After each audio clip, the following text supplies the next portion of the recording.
Cada día que pasa me gusta más el fútbol. Hoy estaba observando el trabajo de los entrenadores en el campo con sus equipos. Sin embargo, el ambiente del partido que se jugaba en ese mismo momento en el campo grande de fútbol 11 me ha distraído por unos instantes. ¿Qué es lo que me atraía tanto? Pues bien, eran dos equipos de edad juvenil, unos 16 años, y muy parejos. El partido se desarrollaba con una gran intensidad. Los chavales ponían un ímpetu que llamaba la atención. Era atractivo verles luchar noblemente por hacerse con el partido. Se les veía disfrutar del partido. Yo pensaba en lo mucho que estaban disfrutando ambos equipos. Estaban totalmente entregados, se ayudaban unos a otros para conseguir cerrar la defensa. Se les veía muy concentrados en todo momento, tomando decisiones, acertadas o no, constantemente. Gritaban de alegría cuando metían el gol y miraban al suelo desolados cuando lo recibían. Estaba presenciando un noble combate entre dos equipos que, sin tener un gran nivel, ponían toda su ilusión por conseguir la victoria. ¿Pero qué tiene el fútbol que nos atrae tanto? ¿Por qué chicos de 16 años están dispuestos a correr hasta agotarse, sufrir golpes involuntarios y cambiar un cómodo sillón de su casa por un suelo duro de un campo de fútbol? La respuesta es evidente.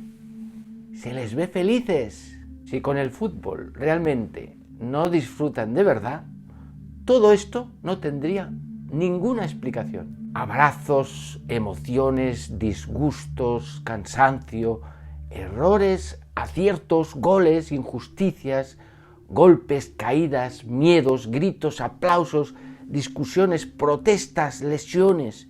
Parece que no hay nada que pueda frenar todo lo que aporta este deporte a los jóvenes. Pero el fútbol, no lo olvidemos, es un medio y no un fin. Por desgracia, algunos adultos han colocado el deporte de nuestros hijos como un fin. En estos momentos destruimos toda la belleza que hemos contemplado hasta ahora. Matamos el objetivo principal del deporte para los jóvenes. No es culpa de los jugadores, sino de los adultos que los guiamos, padres, entrenadores, directivos.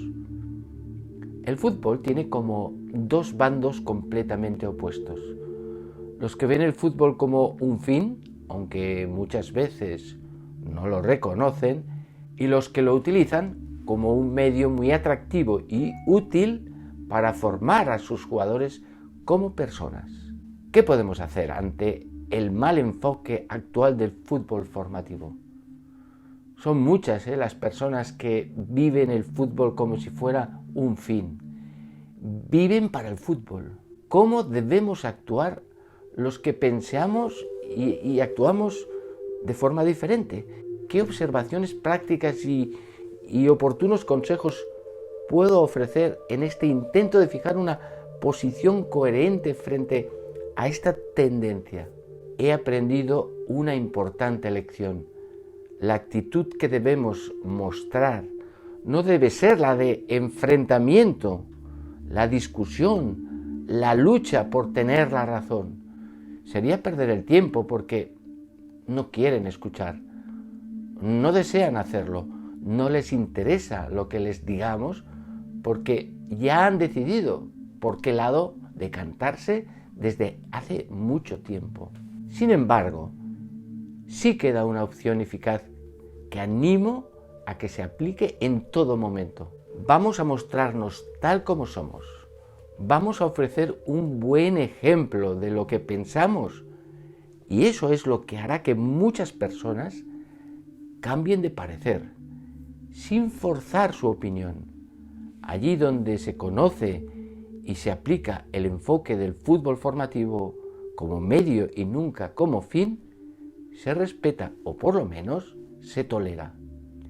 Quizá estén en contra los políticos, los filósofos del fútbol o incluso los entrenadores que defienden una postura competitiva del fútbol, pero no las personas que nos han conocido de verdad. El fútbol competitivo quedará conquistado por el fútbol formativo cuando conozcan de verdad lo que realmente significa y no como ellos lo imaginan. Es una labor ardua, pero hay que dedicarle todo el esfuerzo posible. Es la hora de actuar, dejar de lado los respetos humanos. No nos debe preocupar qué dirá la gente. ¿Qué importa esto? No debemos actuar pensando en las opiniones de los demás, sino por convencimiento propio. Tenemos la seguridad de que lo que hacemos es fundamental. Formamos personas a través de este bello deporte. Intentamos ganar los partidos, pero siempre buscando la formación de los jóvenes que lo practican. Sabemos que si utilizamos el fútbol formación, tenemos asegurada nuestra recompensa, que no es más que ver crecer de forma integral a nuestros jugadores. Es algo que llena completamente a un entrenador. No hay nada que pueda satisfacerle más. No buscamos llenar las estanterías de trofeos de hojalata, que el tiempo los llena de polvo y de olvido. Por desgracia, los criterios para medir la calidad de un club está en la cantidad de equipos que alcanzan las categorías más altas. Grave error procedente del fútbol profesional, del que es mejor adquirir pocas experiencias.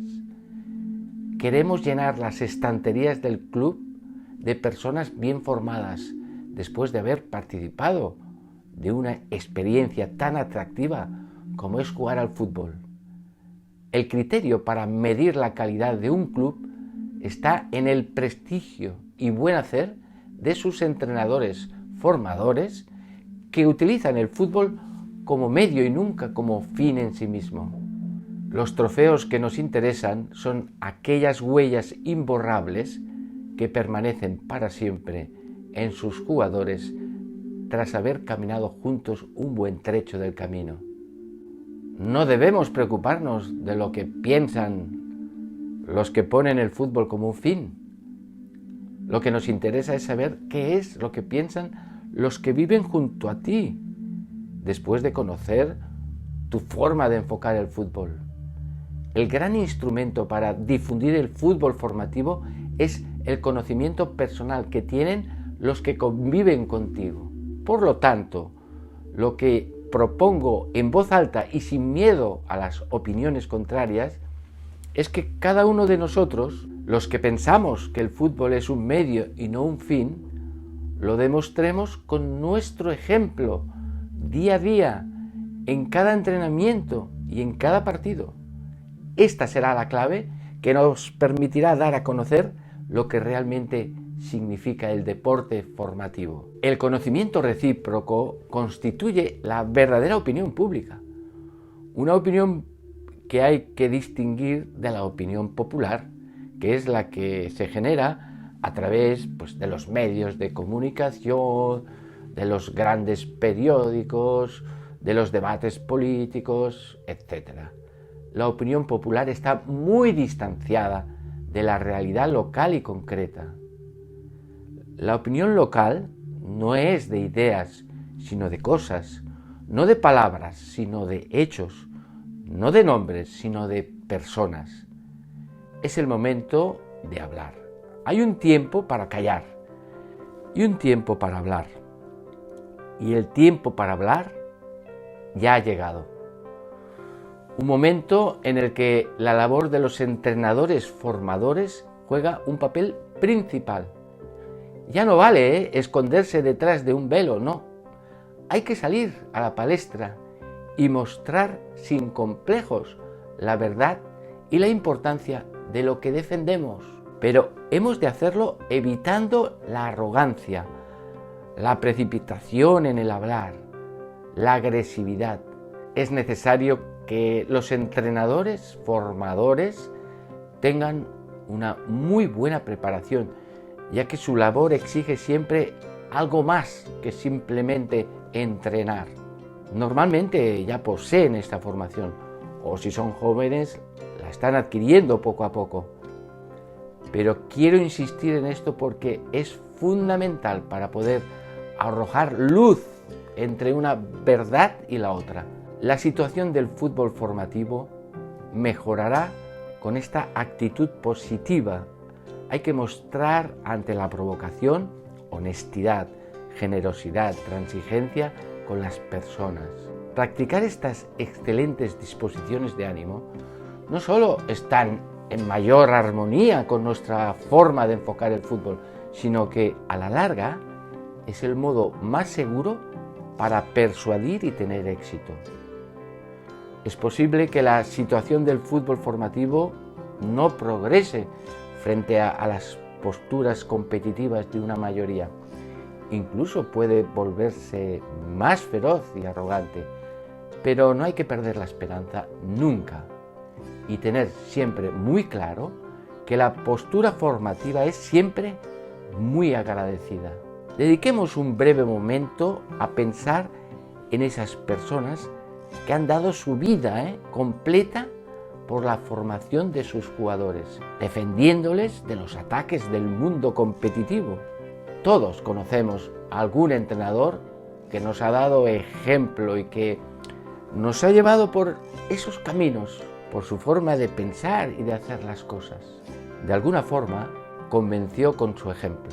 Eso nos debe animar a ser heroicos en nuestro trabajo formativo, en cosas muy pequeñas y también en las grandes. Hemos de ser coherentes, de principio a fin, entre lo que pensamos y lo que hacemos, sin miedo a que nos etiqueten como retrógrados, idealistas o locos.